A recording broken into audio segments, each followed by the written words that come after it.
This week's podcast, I have Tommy Norton with me. Tommy was a DJ, now he's a budding triathlete, mate.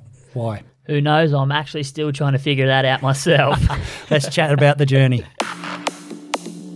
Welcome to the Body Science Podcast, bringing you everything you need, want and should know about health, fitness, nutrition and training. As always, the information contained in this podcast is for the information purposes only and is not designed to diagnose or be prescriptive to treat, prevent or manage any injury, disease or other health-related condition. Today's podcast is brought to you by Pre-Ultra, an extreme high-stim pre-workout scientifically formulated for anyone wanting to push it further than they ever have before. A powerful combination of performance-enhancing and nootropic ingredients delivered at industry-leading dosages. Pre-Ultra gives you explosive power, strength and intense pump alongside the laser-like focus, mental clarity, energy and drive to annihilate your next workout. Welcome to Body Science HQ, the land of fit, happy, healthy. And we're going to add endurance in this week because we're going to talk a little bit of triathlon. With me is Tommy Norton. He has been a man in our brand for a long time. In our 20-year journey, he used to rock up to all our events in the early days and DJ away at fitness expos and party like a rock star. Went on to Tom and Jerry. Is that the correct name? Yeah, Tom and Jerry, yep. You guys were killing it there for a while. You obviously made Jared look good. I did all the work. Yeah. He just stood there. He booked the gigs. Yeah, exactly. Someone's got to do that, mate. Tell me, why would someone who's living the dream as a DJ, and I mean, mate, your Instagram, I used to look at it and go, oh, that guy is just killing it. Look at it. And he's having so much fun. He is partying like a rock star. He is earning money, doing what he loves. Why not then go and do, you know, you've done marathons, you're doing long-distance triathlon? Yeah. Long distance? Yes. Yeah, Yep. You're doing the big stuff. What makes your mindset change from all night long into the morning? And I mean, we all loved your Instagram. I'm 50. I'm the first one to say, mate, it was a good one. To now shots of you with your shirt off every day. It's it's pretty much what it is. It's I don't know. It's like I wish it was like one super simple answer, but I guess it's just like a full combination of things that made that decision to where it is now. I mean, yeah. I think every kid these days dreams of being a DJ. And yeah, exactly. Traveling, you get paid to party, there's chicks, there's everything you can think of. But, I mean, after, I guess, 8 years of doing it pretty much every weekend of, drinking, drugs, anything that's involved, it's, I guess it took its toll with other life aspects. And, I mean, before DJing, I was heavily in sport and played soccer at a pretty high levels for like 20 years of my life. Yeah. So I think that sporting side and that focus or commitment to something maybe was where I wanted to go again. So you're an all-in guy, like if you're going to do something, it's a total focus? I'm addictive personality, 100%. Yeah. If I want something, I'll go after it. Yeah. So mate, what made you take that big step from having, like what are, a lot of us in our life, we have a lot of things come up in front of us and we go left or right. And whatever happens at that junction or that pop moment where you got to go, what am I going to do now, changes your future. And it happens to us all day, every day. For you, it was dramatic. Yeah. You just talked about alcohol, drugs, girls. You know, half the people listening and going, what the fuck, why didn't you keep going left? Like, wow, how do I get that? Do you need me to take your place? The other side is triathlon is a selfish sport. Like, and I don't mean that in a negative way. You've got to be about you and your triathlon or you cannot be a good triathlete. And you want to be a pro triathlete. You've represented Australia already, like very quickly. Yeah. So how did you make that choice from waking up one morning, you know, looking around the room and going, holy fuck, that was a big night? Yeah, oh, yeah. I think it's about maybe 2.5 years ago, real short. I was just like on a mental down spiral in terms of life. Yeah. Like, I mean, I'm 30, so it's everyone around you is having kids, getting married, everyone's got partners, and like I guess Jared, like who I DJ with, you know, was obviously not partying as much because he's got a wife and kids and, you know, running a successful business. So that aspect of life was slowly taking its toll, I think, and like the pressures of it. And what was that doing to you though? Like was that making you party harder? Or was I think, yeah, it was like partying was where I had other friends and I was accepting that was like those issues weren't a thing.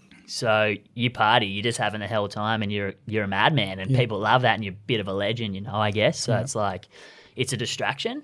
So that's where you go, I guess. And then one day I snapped at my mum and my sister for talking about something, and it was like, wow, like I properly had to go, like out of the blue, like they're just joking around, and I lost it, like bawled my eyes out, and I was like, something's wrong, you know, like I just had gotten to rock bottom, I think, because I was using partying as a way to escape. That's not everything and the be all and end all of it all, but like on a like short level, that was it. Yep. And I think I then spoke with mum and everything about that, and got my own place and moved on, and I just found something to put my mind to other than that. I guess take the focus off life and try and make something happy. I don't know. It's like, if I got this right, you lent out to a mentor, your sister and her husband, or have I got the right way around? Or you? My rental? No, you went to Canada. Came to Canada, yeah. So that was like, broke up with a misso, shot overseas. And got she's an allied. She's a physio. Is that right? Yeah, she is. Yeah. So you went over there and she basically spent some time with you in Canada. And pretty much, yeah. And we just you realigned yourself on a few things for like a year. Just hung out, and just like lived life. You know, just got away from everything. Got out of the job I was. You in weren't DJing over there at all. I DJed a couple of times, which is cool. Like, and that's the people I knew. But it wasn't a main thing. But just pretty much, just like we were hiking. Yeah, taking photos, just doing like spare time over there. You just spent outdoors, and it was sick, you know. So which is the complete opposite to what you would have been doing. 100%, just trapped, you know. Yeah. And just the way like the Gold Coast is super small, even Sydney anywhere is, and it's like I just took myself out.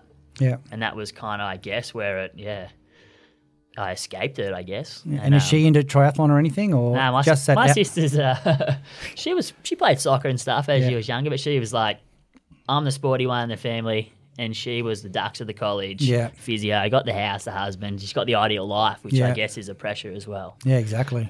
Living up to that. So So you enjoyed the outdoors, and you sort of thought, I'm going to do something. Just got back, and that was it. And I obviously used to use the gym as a train, and I always used to run. Mm-hmm. Like running was always an out for me, as in terms of like if I had a shit day or had a fight with anyone, it was like put your shoes on and flog yourself. Like it's just one of those sports. I think you can put yourself in the hurt locker so easy, and I think it's really common. It's probably one thing I've found about going into triathlon, how many people use sport or running or biking or anything to escape reality or fix anything. It's crazy. Like, it's insane how many people do it. And I guess I never used to think that it was just me, I do this. But now I've met so many people since changing. And is it true that Clipper sold you your first bike, Clint Kimmins? Yeah, that's he kept peppering me. Was it his bike to sell? Probably not. I don't know where. I gotta love sponsored athletes. Stuff rocks up everywhere.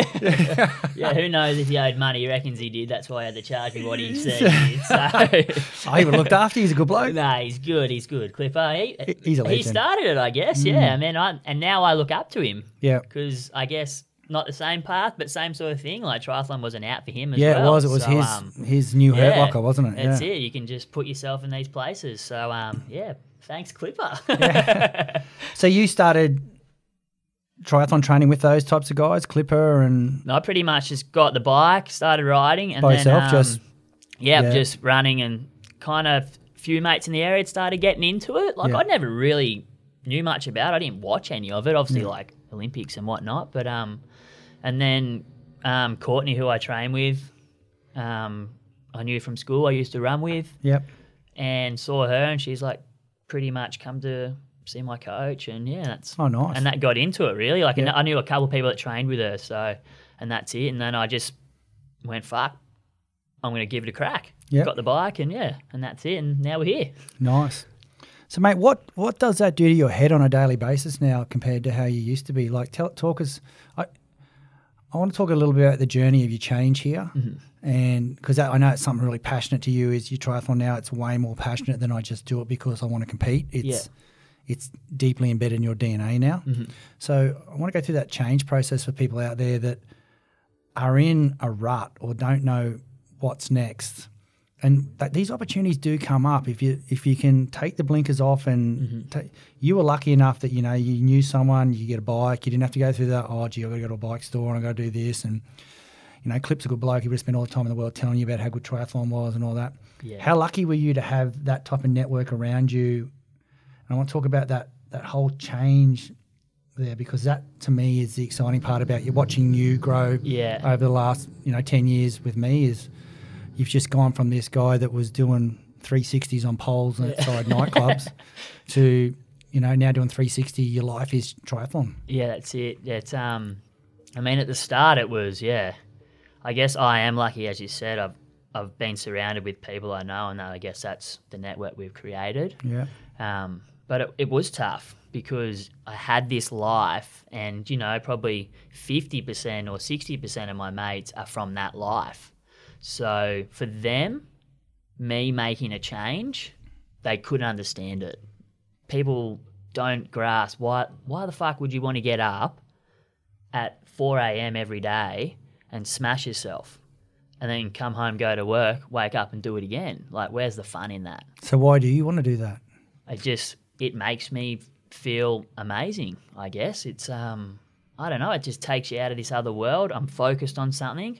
I'm the fittest, I'm the happiest I've ever been. Yeah, that's unreal. But I'm the brokest I've ever been as well. And money was an issue that made me, I guess, go down as well, all those life things. But now I look at it, I'm probably like, yeah, I've got money, but it's nowhere near what I should have. But it's not an issue because I'm happy doing what I'm doing. I'm actually content with what I'm doing for once. And I think that's a massive thing. And so, mate, how do you deal with that aspect of your life? Like, what'd you say, how old are you? 30 or 31. 31. You want to be a pro triathlete? Yeah. Now, that's a flip in the coin. Like, triathlon competition is tough, Yeah. Everyone knows it's 3 elements. Yeah. But, you can have one good leg, one bad leg. You can have a bad day on the bike. You can have a bad day. So how do you handle that? You've given your life to triathlon now and you've made a massive change in your lifestyle. You might train well for 3 to 4 months, PB day after day after day. Yeah. It all comes down to that one day. How do you handle that as a human? Like, what are you going to do around that? That's something that I've probably in the last 3 or 4 months since a race in Port Macquarie was the time that I realised not everything goes the way you are. Like, train as hard as you can, put in effort every day and feel phenomenal getting to the toe on the start line. And then for all of it to come crumbling down in the last leg of a race and then at the end be going, why the fuck am I doing this? I'm not good enough. I shouldn't be here after that performance. Like, all that time, 20 hours a week of training for nothing. Like, where's it come from, And, mate, did you sit back in your unit that night and think, fuck, I'm going to go find the drugs and the partying again? Did you have any of that? 100%. Every time I have a dip in that way or have a bad session or a bad race like that, it's like, it's just easy. I could just go back. I could go DJ, earn money, party, just have the hell time, live the dream that way, which is a cool lifestyle to have. Yeah. But I guess that's not. It took me, like, especially after Port Macquarie, like, it took me maybe like 2 or 3 weeks to, like, settle down and just go, no, it happens, Yeah. And it's just, then I've got to do what I want to do. If that's what I want, you need to commit, you need to make sacrifices again, and you learn speaking to other, like, athletes, like Ali Day and stuff, who's been really good with me, is like, they happen, you learn more. And if anything, having a bad race like that, I'm going better because I probably switched off a little bit. I was so like triathlon. I can't do anything. I've relaxed my life a little bit to what I can. Obviously, I need to stay focused, but I've relaxed and try find a little bit more time for friends and family where I can just to switch off. And, mate, that was a big day for you, that Port Macquarie event, because Jared, your DJ partner, told me you were meant to do a gig in Byron that night, and you could have taken the turn back and jumped straight back into that side. And, you obviously opted out. I'm not going there just in case, because you'd had a bad, like, mentally you were not at the right end. Yeah. And so I, pretty much finished and was feeling horrible. Was meant to have a gig and we'd played the weekend before, but I just finished the race and was mentally in a bad spot, and I felt shit and I didn't want to do it. I didn't want to be put in there. I would have been probably depressed and down, and that's probably when I would have drunk again. Yeah. And it had been so long since I drunk. And I've been trying to stay away from it, and I I just didn't want to go back down that road. And unfortunately, making that decision was pretty much ultimately stopped my DJ career now. Yep. It was kind of the last straw. Like, yeah, that was it. And I went, oh, well, I guess it's not for me anymore. And the lifestyle I want to live and decisions I want to make going forward. If I need to, I want to sleep. Yeah. Sleep's so good, isn't it? Especially at 50. I love a good sleep. Mate, so let's not muck around. What's the biggest thing you've learned about that day at Port Macquarie, not going back to DJing that night? You could have partied like a rock star. Gone, fuck it. I don't care about how I went. I've done that. What's the biggest thing you've learned that you can pass on to people who are at that junction where they don't know what to do? I guess if you want something, don't listen to what other people tell you, or I guess the social pressures of like, don't do that. Like, if you want it, you got to make sacrifices and you got to chase your dreams, I guess, as corny as cheesy as that is. Like, I've realised I can't drink, and going out till 10, 11 o'clock on nights is no good for me and no good for my training. But unfortunately, that's the decision that I've made. I don't want to listen to it's cool to drink and go out and party like I used to. Like, how many people go, where's Party Tom? Like, we love Party Tom. Like, where is he? I'm like, man, he's dead. Like, I'm on a new chapter and I'm on a new hustle. Like, this is what I want to do and where I want to go. So you just have to be true to yourself and do what you want. If that's what you want, go after it, because there's no other way of getting there, I guess. Yeah, nice. Yeah. And, mate, have a lot of your friends stuck around? Has that been a difficult journey? You really realise the friends you have partying, or the friends in that side of things, and really you're left with a handful of people that respect what you're doing and understand, yeah, I get shit from them for doing it, but that's because I wear Lycra most of the time. At least you look good in it. Yeah, we try. But it's just, yeah, your real friends stick around, and, yeah, it's been tough, and I try see them when I can, but they also understand that what I'm doing is taking my time, and I guess they also understand why I've made the change because of my past life. So they're also happy for me. It's a tough battle, and you still deal with it. Just, I don't know, it's a social thing. It's the day and age we live in, I guess. Like, if you don't go out, you're not meeting chicks, you're not cool, you're not getting on the piss, like you just train. Some people love it. I love it. Like, I would never have pictured this 2 years ago. Yeah. At all. Neither would I, from watching you. Yeah. Unbelievable. It's an unbelievable change. I want us to talk more about being peppered on social media, because, I mean, you got peppered. I remember the period, and I remember everyone saying, oh, Tommy's done. It's almost like you went to religion. Religion's not bad, everyone. Not saying that. But it was, well, triathlon is a religion. I've seen all the... Yeah. I've been on all the stickers on the back of cars. Tattoos, my religion is triathlon. So how did you handle that, mate? Like, what? It's tough. This day and age with social media is people just can get at you, and I think you've got to stick to your guns, because people will always, oh, it's so cool. You've got to, if you're not drinking, you're not partying, you're not out with the boys, you're not doing this, you're not cool. So why the fuck are you doing that? Because that's not cool. Why would you want to train? Why would you want to get up early? Why would you want to chase a goal? Like, you're not out with the boys drinking drugs, chasing chicks, talking stories. So, but it's just something that if you want to do, you need to commit, and you just shut it out, I guess, and just do it. Just stop listening. So, do mate, it for you. How did you shut that out? I mean, it's a big thing for you to say, because you've been there and done that, but most of these kids today, they're worried about someone saying, geez, he didn't like my post. Like, they're at that level. Yeah, it's tough. And you were getting peppered. Yeah. And I mean, a lot of it was mates having that fun mate A little dig, banter, yeah. But you always know there's something a little bit thicker in it. Yeah, definitely. And to be honest, until the last 6 months is probably when I've accepted the fact that I'm good with it, because the first 3 or 4 months of the transition, I was still partying because I wanted to commit, but then mates were like, come out, man, come on, let's do it. And I was still DJing and dabbling and all that. So I remember before the Rabina triathlon, we were in Byron. I was still partying. And it was like 3 days before I raced or 2 days before I raced. I don't know. I remember one of the biggest nights I had was a New Year's Eve. Like 3 weeks before that, we were DJing for someone famous. Yeah. And I absolutely sent it. Yeah. And that's because I got caught up in the old way and enjoyed it. Yeah. But then I had to race 2 weeks later. And I think that's what I've learnt going on is like, you need to not listen to people and just do you, I guess. Yeah. You need to chase it. And partying and listening to people, and they're always going to be there.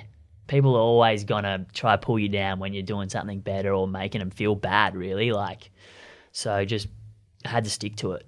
And I think now I've just gone, I'm in, really.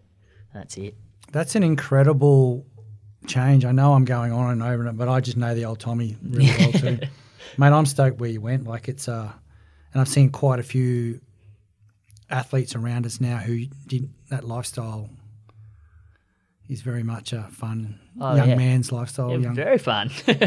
Have you joined into any charities? Have you joined any groups of people to help people with this journey, or is it still really about you and where you want to go with your triathlon? Yeah, I haven't really delved into a heap of stuff. Like I did a massive run with these guys called Run Walk Talk who do things for mental health, which is like an 80K start at was it Point Danger, D-Bar, and went to the Lighthouse in Byron. And that was probably the first charity thing. To be honest, it cooked me and caused I got a little injury out of it because of overuse. But, I mean, that was the first time I was like, you know what, I'm going to give back.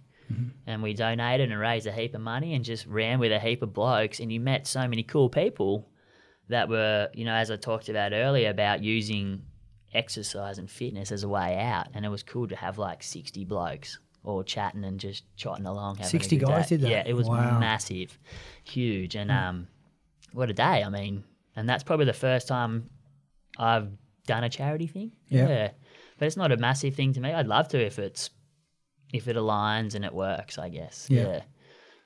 So what does align with you now? Like what's your new journey? Just to be as fit and happy, as healthy as I can.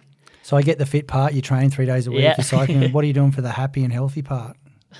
I think that's finding the balance with that family and seeing your friends, because at the end of the day, they're always there, and that's what does make me happy. Like I've got like Jared and heaps of my other mates, and even my sister now, I've got little kids. So like being around just these new little grommets running around that's where I spend my spare time if I've got it. Yeah. And that makes me happy. That's the new life, you know. Yeah, I guess. nice. Yeah. Nice. So mate, let's talk a little bit about your lifestyle. Like, how did you suddenly learn how to eat as a triathlete? Like, you were eating as a DJ is easy because it's anything that's open at 2 o'clock in the morning, and we won't mention the word kebab. But are there a lot of kebabs still in your diet now? I still have a kebab. Yeah, nice. I actually stopped eating meat. Did you? Which is a weird thing because if anyone ever knew me, I never touched salad. Yep. I'm not a vegan at all or anything, but so I stopped eating meat, pretty much like a year and a half ago. But that also makes it hard, and I still smack sugar like I shouldn't, but I mean, endurance sports are allowed to, mate. Yeah. Don't worry too much about allowed, that. Right? Yeah. Food though, it's been tough. Yeah. I'm like 80% good, 20% just getting carbs in. I'm little and I'm trying to put weight on with so much training. Yeah. You lose it, so it's just trying to eat, which is tough for me, I guess. But, so how many calories are you burning a day on average? You know? Do you track that? Through it like my Garmin, I guess, and that, and you see it roughly, and it's like probably between 4,000 and 5,000 on a big day, Did you see Phelps's diet after he won all those medals? There was some pretty good food lined up there. So, mate, what's the future of triathlon for you? You want to be a pro triathlete, I get that. If that doesn't come into play by a certain date, what are you doing? I guess I'd keep at it as long as it's making me happy, and it's like when... It's your new golf? Well, that's it, yeah. As long as I'm happy still doing it and it's not like, oh, fuck, I got to get up today and train, like, then I'll stop. Yeah. It's just one of those things. The triathlon community is huge. And if you ever go to an event, especially an Ironman event where there's like the halves and fulls, the amount of people that are there that are just overweight, old, anything. It's all aspects of life, and it's so cool seeing people tick goals off, obviously. We went to Kona with Crowie once, and I was blown away by that event. Like, Wild. just the volume of people, and then the over 80s category, the whole lot. Like, seriously? Yeah. They've got Zimmer frames nearly running down the line. You're like, how the hell do you do that? And like that's inspiring stuff. Yeah, like it is. people to see that, they're like, oh, I don't get how you do it. It's like, mate, we're this other percent up here, but majority of people are not fit or, you know, they're just having a crack and it's just a massive thing. Yeah.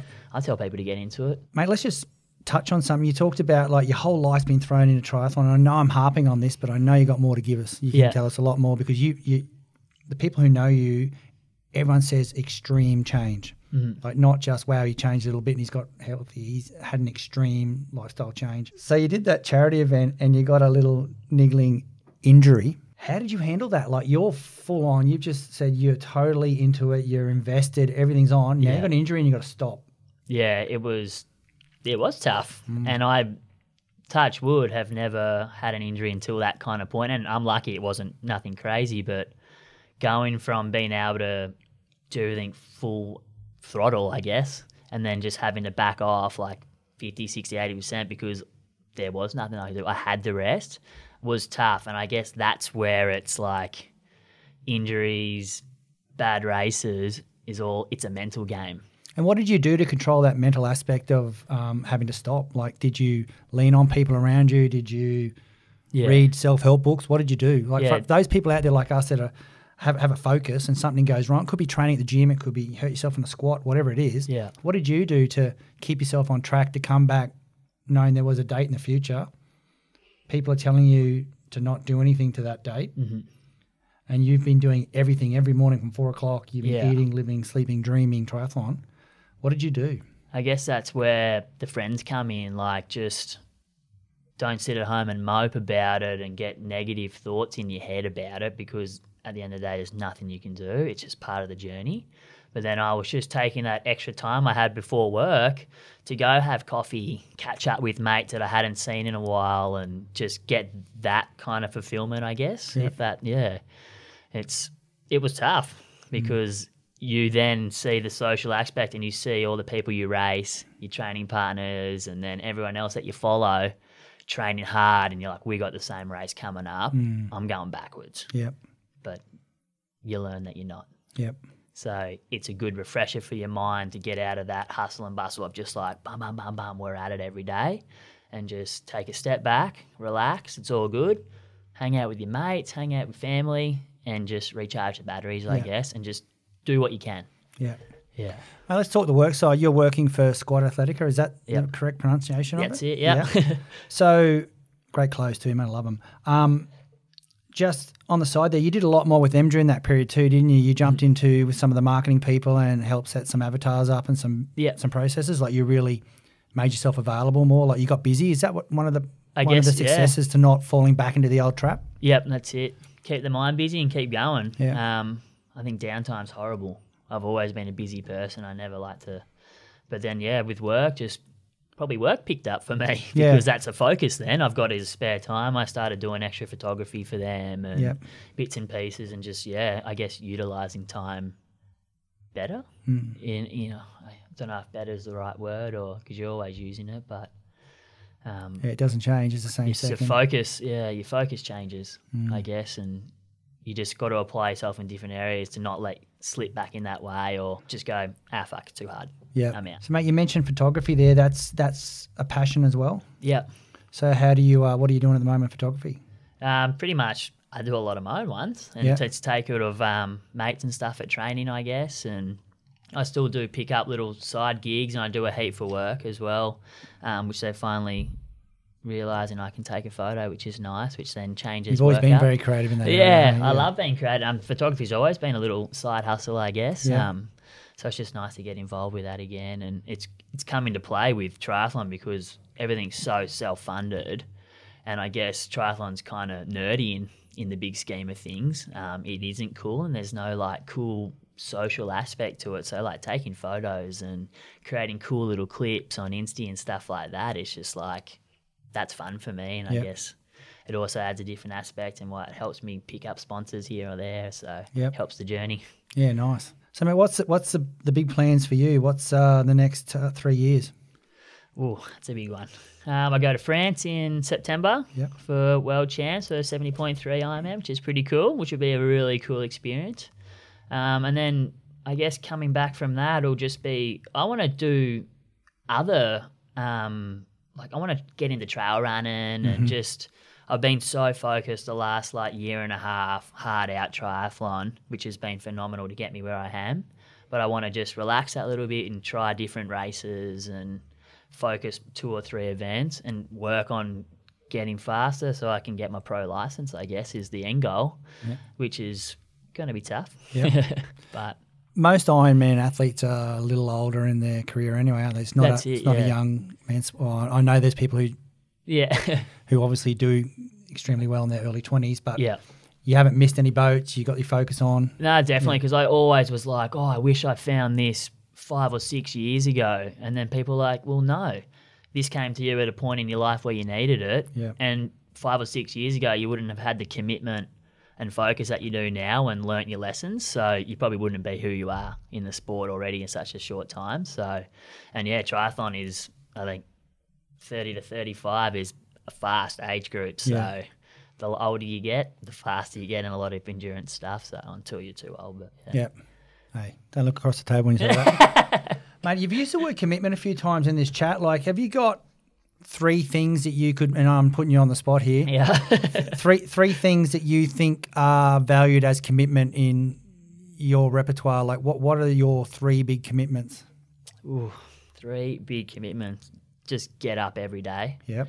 No excuses. Yep, nice. And just, this is tough, commitments. Excuses. It's an ugly word, commitment. It's horrible. And just commitment, I guess, is to yourself.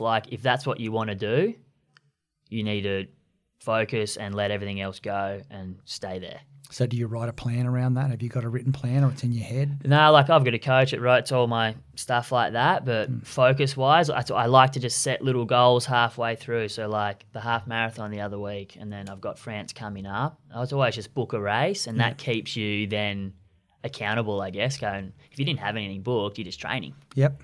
So just keep going and going. You've just gone through your 3 commitments with us, which, I talk to a lot of athletes about commitment, and I like where your head's at in those, and that's a winning formula you've got there. It's probably been worded different ways than that, but when you break it down to the base of it. Mate, do you think that you're still learning in your journey towards where you're going with triathlon and endurance sport, and do you think athletes ever do stop learning? I don't think so. Yeah. Every day you wake up and you think you're doing the right thing and you're on the right path, but then 24 hours later you're feeling shit again and you've done the wrong thing. Yeah. I think just podcasts have been massive. Listening to, I think having that available is huge because you listen to so many different people talk about their losses and their wins that you're like, oh yeah, okay, that's a different way of thinking about something or approaching something if you've had a bad day. So it's just, you're always learning something about yourself, the sport, or just life. It is crazy, yeah. Because you were luckily unlucky that you won the first event you went in, didn't you? Second, yeah. I know, it's just like my son Taj. He went to the casino, and on the first day I'm thinking, I'm going to give him a heap of bucks. He's going to lose it all. Fantastic. Yeah. One up big. Next time, one up big, and now I spend my time telling him the casino's not the place he needs to go every Friday. Did that fuck with you as well? I was pretty lucky early on that I got some solid results, and leading up to Port Macquarie, which is I reckon the game changer for me. I'd had 2 wins under my belt, had all this hype, and you're feeling good, a bit of confidence, and then bang, see you later. Really got put back in my place and learnt.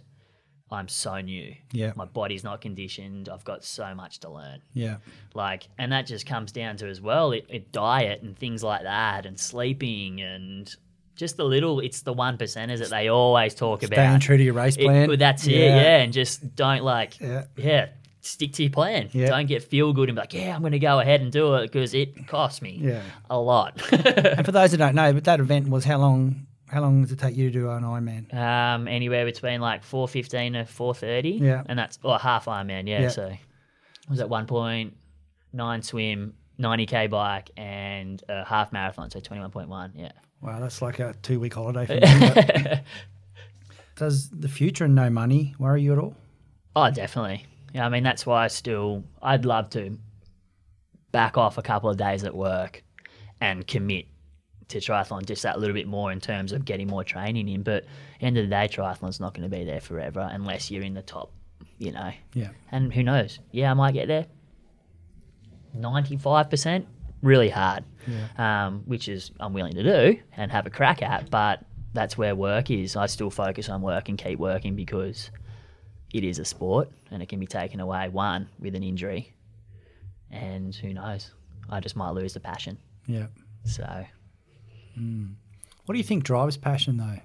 What do you think it is? Is it your will to win or your will to just do you, as you said, or is it your will to tell everyone, fuck you, look what I did? Like, what is it that's... I think a bit of that too. I love people going, you can't do that. Yeah. And then just proving them wrong is amazing. Yeah. Like, how good is that? Just going, oh, you can't do that, mate. Nah, no way you're going to do that. And then just turning up, smacking it out the park and going, yeah, I fucking did.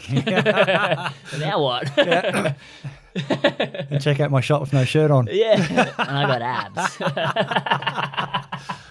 So is that the secret to getting abs is become a triathlete? Yeah, could be. Oh, that's nice. Mate, actually, we haven't touched on what is your Insta account?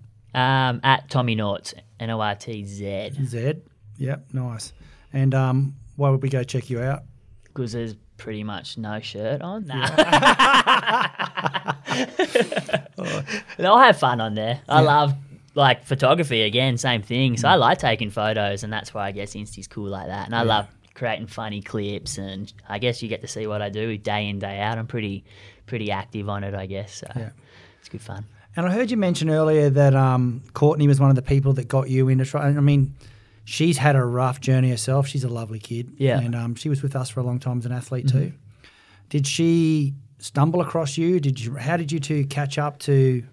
It was pretty much through other mates and just going to events and then seeing her there. Yeah.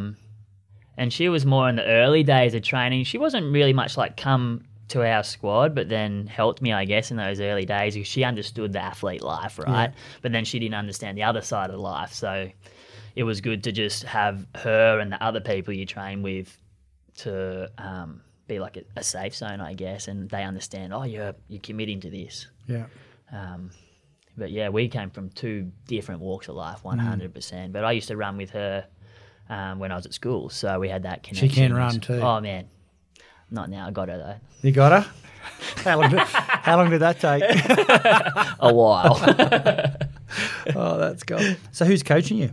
Andrew Ivy's from Perth. Yep. It's elite sports spec he is. He's only a small little crew, but we're surrounded by some pretty cool athletes. Yeah. Just based out of Pizzy, so yeah. And is that a pure triathlon squad training session, or is he training you as an overall athlete? No, it's pretty much a triathlon squad, but he does do little cyclists, and obviously online coaching these days is massive, so he still does cycling and used to do strength coaching for some big sporting teams and stuff. So he's got a world of knowledge, which is good. Yeah, it's good to see strength in triathlon. Yeah, it's a necessity.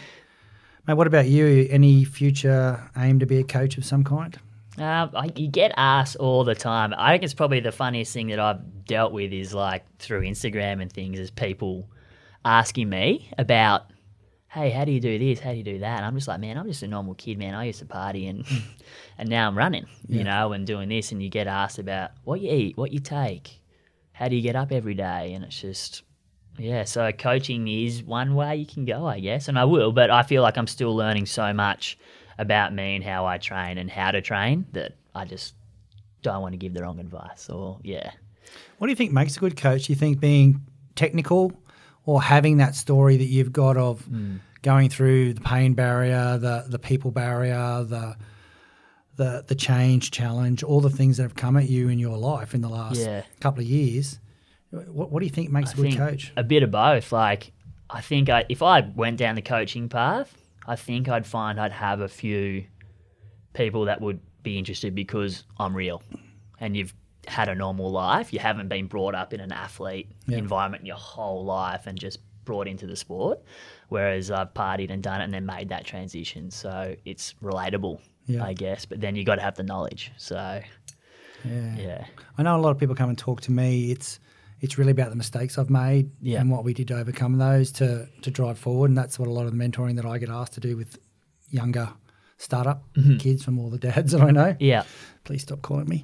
No, I love it. It's nice to get that stuff back. But I've heard a few people tell me that you would be a perfect coach in the future, like just what you've been through and your story. And I was interested to find out if that was something. Down the track, yeah, but like in terms of triathlon ways, I'm just so like still learning. Yeah. Like, how can I coach someone when I'm still making mistakes, I guess, which is all part of it, right? Yeah. But I think that's where down the track when you take a step back from focus so much on racing, if the whole pro triathlete thing doesn't come, that's where you go to stay in the sport and you still enjoy it because it is a cool community and that's a way of giving back, I guess, yeah. So have you done any Cert 4s and fitnesses? I've done fitness a or coaching? Cert 3 and Cert 4 was the first thing I did when I got out of school. I think it was like the one thing everyone did. It's the Gold Coast, everyone's a PT, right?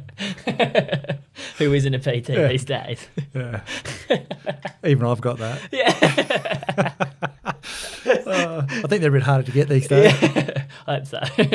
So you just got to get some coaching certs and do a little bit Yeah, of stuff? I mean, it's pretty easy to get to like a level 1 triathlon coach. They do them all the time. So, yeah, one day. Yep. Could be in the horizon. Definitely. Have you done any PTing? Oh, not for a long time. Yeah. Mate, so just finishing off, who are some of the biggest people? I mean, obviously your sister was monumental to your change. Yes. Who else? And once again, I'm throwing out there for the people trying to share your journey. And I mean, it's hard for me to ask your journey. Like, who are the people you lent on? We touched on a couple earlier, your mum, your sister and all that. Is that enough for someone who's going to take them? And I'm talking to people who are struggling with life, partying, bad scenes, bad friends. Mm-hmm. And, you know, they're all the things that you put your hand up and said, hey, you're a good mate, but maybe you're not the mate that's on my same journey now. Yeah. Where are we at? What can you say to people about that?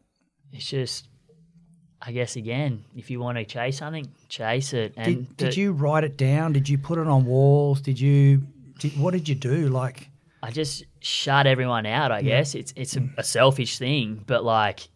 And that would have caused a lot of people to panic as well too, wouldn't it? Yeah, you just got to stop communicating with those people in a certain way, and not people will always social media these ways. They'll just give it to you, and any chance they get, they'll give you a hard time, and that's when it can affect you. But you just got to, I guess, I stopped it letting affect me. I'm doing what I want to do. I'm happy, like just because. But you positively messaged out. You didn't turn off. You said, "Hey, I'm doing." Yeah, I'm like, oh mate, I'm good. Yeah, I've got to get up in the morning. I'm good. I don't want to come out and party. Like, you don't do it, man. Like, good on you. Like, I can still come out and hang out. Yeah. But if I don't drink or anything like that, that's a world of hurt. People just don't understand it, I guess. And you just got to stay focused. Yeah. Anyone who competes will understand that. Yeah, There's a lot of people out there that just want to start running, swimming, biking. They don't need to. No, 100%. Just start. And that's when I got the bike. It's the same thing. I just started riding. And I was still running, had no structure, no coach or nothing, just was gaining fitness because I was so scared to join a squad early on because of that. Yeah. Like, I'm this fatter dude. I was like 12 kilos heavier than I am now, you know, like going into an elite squad of triathlon is like, fuck, I'd never ridden a bike before, you know, like. That's the same fear a lot of people have walking into a gym, mate. Like, well, that's exactly it, the same thing. It's just taking that step, isn't it? But like, look at me now, I'm good, and it feels like I've been doing it forever when it's still only early days, but same as going to the gym. Just got to go. Have a crack. Yep. You'll be surprised how many people actually will invite you in and make you feel welcome. It's not as intimidating as it is. Yeah, that's good advice, mate. That's great advice. Well, that's probably the advice I'd like to stop on. If you can help someone start something, help them make change. That's it. So, mate, thanks for coming on board. That was good. It's really nice. You know, you've been a complete 360. I never thought you'd be one of our athletes on board our team and, you know, ticking the boxes. We don't have a big endurance-based team, so we really look forward to your feedback and your feedback around the obviously the clean range has been massive for us, and I know you love our shred and stuff as well, which we love you taking as well. But, but mate, it's It's a small world, that triathlon group, isn't it? There's Oh, a lot of people that we're all related, we're all friendly, and I'm really happy you found your place in life is what I'm trying to get out in this long-winded old man sentence. But yeah, mate, congratulations and keep it up. We love it. Yeah, thank you. Today's podcast was brought to you by our partners in Fit, Happy and Healthy, ASN, Nutrition Warehouse, DY Discount Vitamins, Fat Burners Only, Evelyn Faye, Mr. Supplement, or find a retailer online at bodyscience.com.au/retailers.